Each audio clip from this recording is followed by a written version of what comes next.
certainly. I, I love playing matches, so training is one thing, but I love the Saturday, Wednesday, Saturday. Too many of them back to back to back is difficult, but we've got the group to do it. We've got a lot of fit guys at the moment, and things are going really well.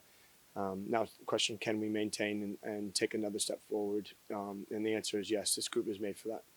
Obviously what the team accomplished last year was huge. But I'm curious, like coming into this season, was there any thought into, building the depth in the roster construction, knowing that looking to compete in these other tournaments besides the league as well?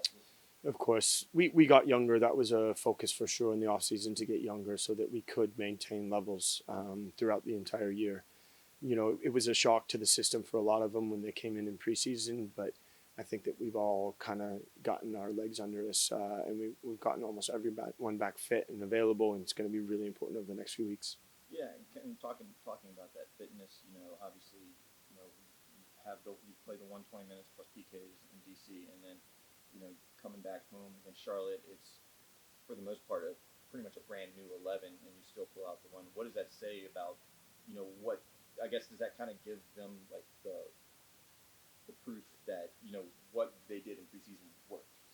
Yeah, I'm not going to lie. It was a total disaster in DC to go extra time, knowing that we had a Saturday game. But knowing that the guys pushed through it and we won, it was worth it. And the fact that we won on the weekend with the depth that we have, yeah, I couldn't have been more happy for the guys with the work they've been putting in to prepare themselves for weeks like that. But yes, it was kind of a coach's nightmare, but the guys came through for sure. And now looking ahead, obviously going up against an FC Tulsa team in USL Championship that made it all the way to the finals last year, have kind of had a slow start this year. But what challenges can they present to this team, especially on the road? Yeah, they're very athletic. They're good at what they do, making the final last year for sure. But we played against them last year and we beat them in the same competition. So we feel very confident against anyone we play. Tulsa's the first one, and then we'll move forward to Columbus. Obviously, when you play an MLS team, first time it's probably gonna taken by surprise when you're actually competing. Now that you guys have beaten an MLS team, how do you feel like Columbus is gonna look at you guys and be like, hey, we're not taking them lightly in the slightest?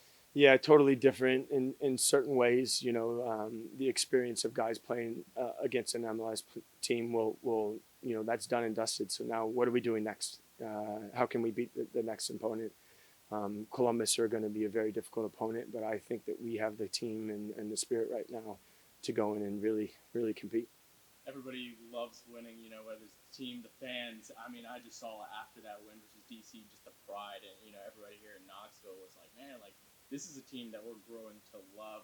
How cool is it for you guys just to see the community rallying around what you guys are doing? Knoxville loves a winner. I mean, everyone does, but especially with the Vols here and the rich history of winning, they know a winner when they see one.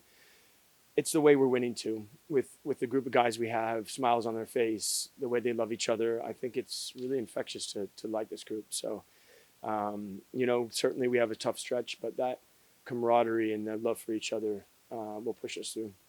For you personally, I know obviously you are gonna say, hey, the team is what's the success and everything around this, but for you and your coaching career to just kind of look what you've done in this short amount of time, how much confidence does that get you to go, okay, a League One champ, we beat an MLS team, like something's working with what I'm doing with this group? I've got a lot of pride in for the club. I've got a lot of pride in the group we've got, and I'm happy for them. I don't win games. I set them up to win games. So all the credit is to the players, and I'm really thankful that they have won because they put in so much work to get to that point, and that's what it takes. It's lifting, pulling your sleeves up and working hard. So I'm thrilled for the club. I'm thrilled for the players. Now we got to do it again.